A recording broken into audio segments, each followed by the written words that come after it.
चीन की सेनाओं के बीच इस वक्त भी जो तनावपूर्ण स्थिति बनी हुई है लाइन ऑफ एक्चुअल कंट्रोल यानी कि वास्तविक नियंत्रण रेखा पर और हालात इस वक्त अभी भी बहुत टेंस्ड हैं। डिसएंगेजमेंट की बात ज़रूर की जा रही है, लेकिन खास करके जो गालवान वैली में जो सूरत हाल रहा और जिसमें कई जवानों की जान गई, इन तमाम मसलों पर आखिर आगे रास्ता क्या है, इस पर बातचीत करने के लिए हमारे साथ मौजूद हैं डॉक्टर लॉबसांग सांगे। आप सेंट्रल टिबेटन एडमिनिस्ट्रेशन यानी कि टिबेटन जो गवर्नमेंट इन एग्जाइल है उनके प्रेसिडेंट हैं, उनके चुने हुए नेता हैं। डॉक्टर सांगे, बहुत शुक्रिया आपका हमारे साथ इस बातचीत के लिए। शुक्रिया जी। सबसे पहले अगर मैं आपसे जान सकूं कि इस वक्त कूटनीतिक स्तर पर और मिलिट्री स्तर पर बातचीत जरूर चल रही है दोनों साइड्स के बीच में, लेकिन आप जो रिपोर्ट्स देख रहे हैं, आपको इस वक्त आपकी वरीज क्या है, चिंताएं क्या है, कि आपको लग रहा है कि ये सिचुएशन आसानी से आने वाले दिनों में डी एस्केलेट हो पाएगा या इसके और ज्यादा बढ़ने की संभावना है?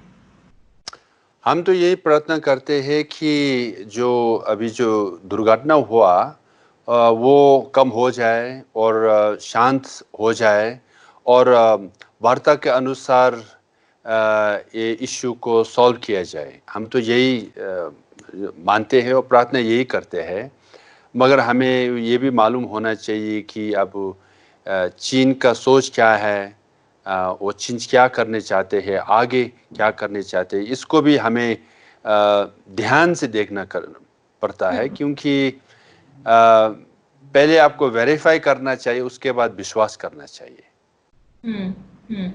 तो पहले जांच कर ले कि चीन आखिर चाह क्या रहा है, लेकिन आप क्या समझते हैं कि चीन का मकसद क्या है? पूरी दुनिया जो है इस वक्त महामारी की चपेट में है, भारत चीन हो कोविड-19 से लड़ रहे हैं। ऐसे में ये जो आक्रामक उग्रता चीन की तरफ से दर्शाया जा रहा है, क्या आपको लग रहा है ये सिर्फ एलएसी के स्टेटस को बदलने की कोशिश है, या इससे भी एक बड़ा मकसद है? यहाँ चीन कोशिश क्या कर रहा है, क्या संदेशा देना चाह रहा है?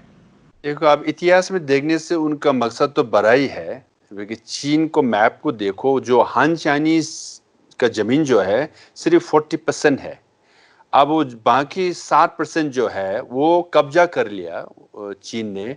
वो तिब्बत है, शिनजियांग है, मंगोलिया, मंचूरिया कब्जा कर लिया। और तिब्बत कब्जा करने के बाद वही कहा, तिब्बत तो हथेली है और आप 5 उंगली के पीछे लगना चाहिए। 5 उंगली है, लद्दाख है, नेपाल है, भूटान है, सिक्किम है, अरुणाचल है कि नहीं? सो अब वो 5 उंगली के पीछे आने का वो पहले से ये चीन का नेता लोग ने 1950-60s में कह चुका है।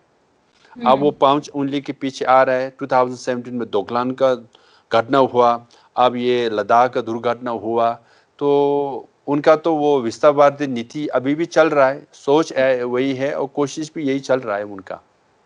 इसलिए वो अब देखिए, वो इसी सारे संसार में उनका प्रेशर आ रहा है। कोरोना वायरस ओरिजिन चाइना से हुआ, उनको दोषी कर रहा है, और WHO भी कह रहा है कि वो जांच करेंगे, है कि नहीं, और उनको पनिशमेंट भी करेंगे।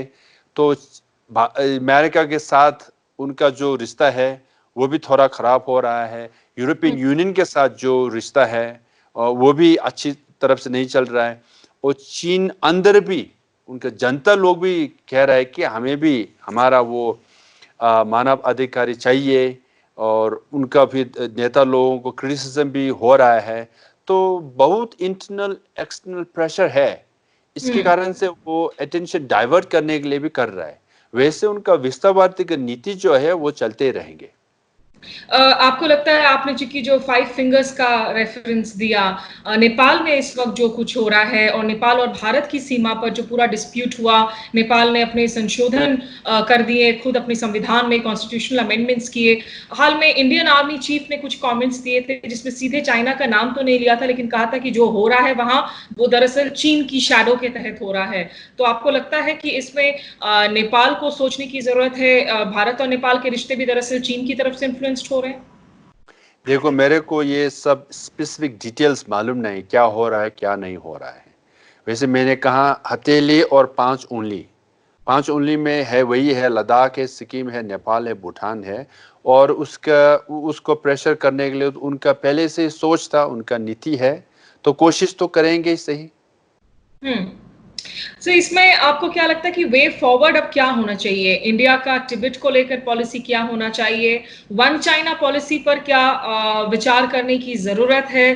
क्योंकि सॉल्यूशन यहाँ पर मिलिटरीली निकलेगा ऐसा नहीं लग रहा है और ज़ाहिर-सी बात है भारत नहीं चाहेगा क्योंकि युद्ध की स्थिति भी बने, तो आगे चलकर सॉल्यूशंस क्या होंगे? क्या ये वन चाइना पॉलिसी रिकैलिब्रेट करना, इकोनॉमिकली चाइना को हिट करना, क्या ये सारे सॉल्यूशंस होंगे चाइना की एक्सपेंशनिज़्म को रोकने के लिए?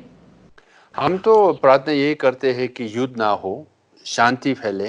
परम पावन दलाई लामा जी ने ने कहा है और हम सब अहिंसा को मानते हैं, हिंसा को हम विरोध करते हैं। वैसे ही आप देखना चाहिए वो भारत को भी वो लोकतंत्र मानने वाले, पालन करने वाले देश लोग से इकट्ठे होके कहना चाहिए कि लोकतंत्र, मानव अधिकारी, इंटरनेशनल नॉर्म्स, रेगुलेशंस को मानना चाहिए। चीन को भी एक रिस्पॉन्सिबल मेंबर होके पार्टिसिपेट करना चाहिए। ऐसा करके कोलिशन बना के प्रेशर करना चाहिए। सो ये सिर्फ वो बंदूक से नहीं है कि नहीं, सॉफ्ट पावर से, कल्चरल पावर से, डिप्लोमेसी से, डेमोक्रेसी से एलाइज फॉर्म करके करना चाहिए। अब ये जो वन चाइना पॉलिसी जो है वो तो सिर्फ ताइवान के ऊपर ही उन्होंने ने तय किया था।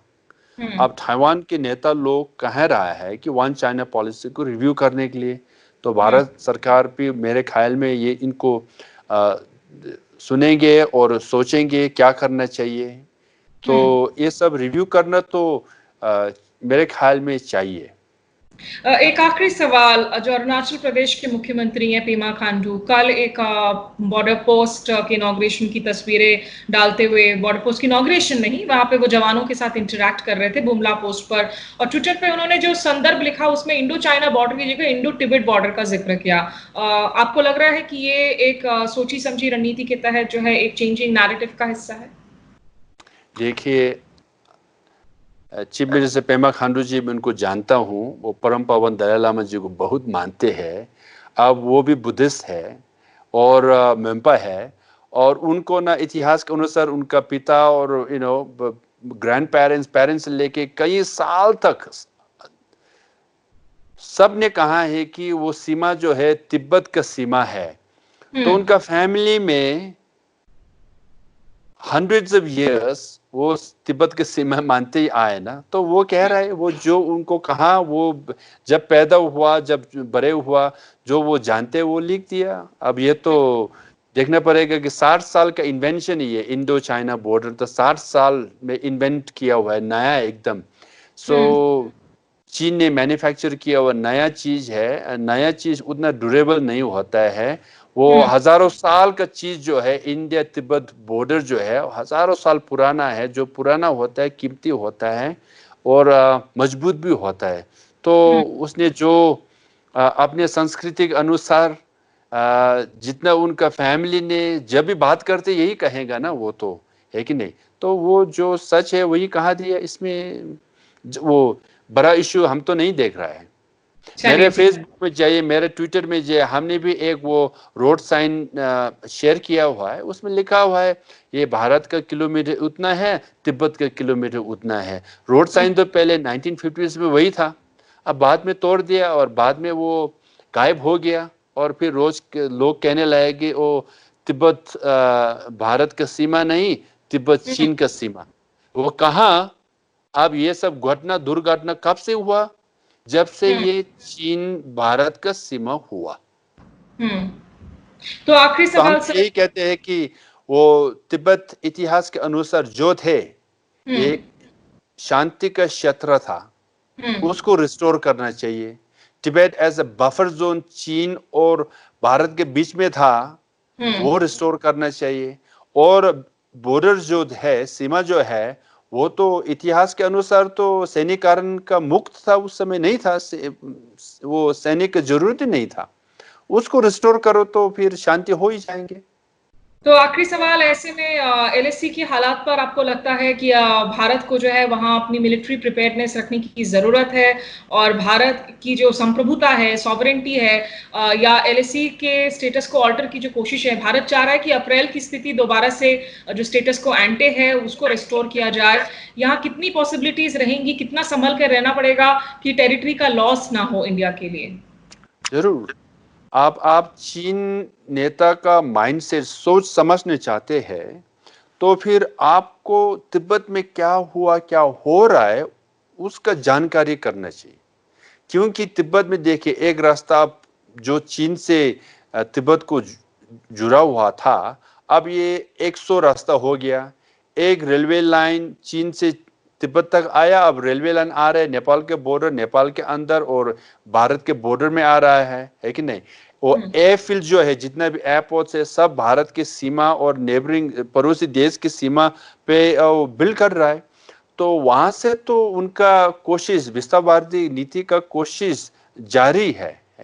तो हमें भी वेरीफाई करना चाहिए, उसके बाद ट्रस्ट करना चाहिए। चलिए, बहुत-बहुत शुक्रिया आपका हमारे साथ जुड़ने के लिए इस चर्चा में। डॉक्टर लोब्सांग सांगे, हमेशा की तरह आपसे बात करने से बहुत पर्सपेक्टिव्स मिलती हैं। थैंक यू, तुच्छे। Thank you. और अगर आप भी हमारे साथ इस कॉन्वर्सेशन में जुड़े तो आपका शुक्रिया। नई दिल्ली में स्मिता शर्मा। सत्य हिंदी के और वीडियोस को देखने के लिए हमारे YouTube चैनल को सब्सक्राइब करें और सीधे नोटिफिकेशन पाने के लिए बेल आइकन दबाएं।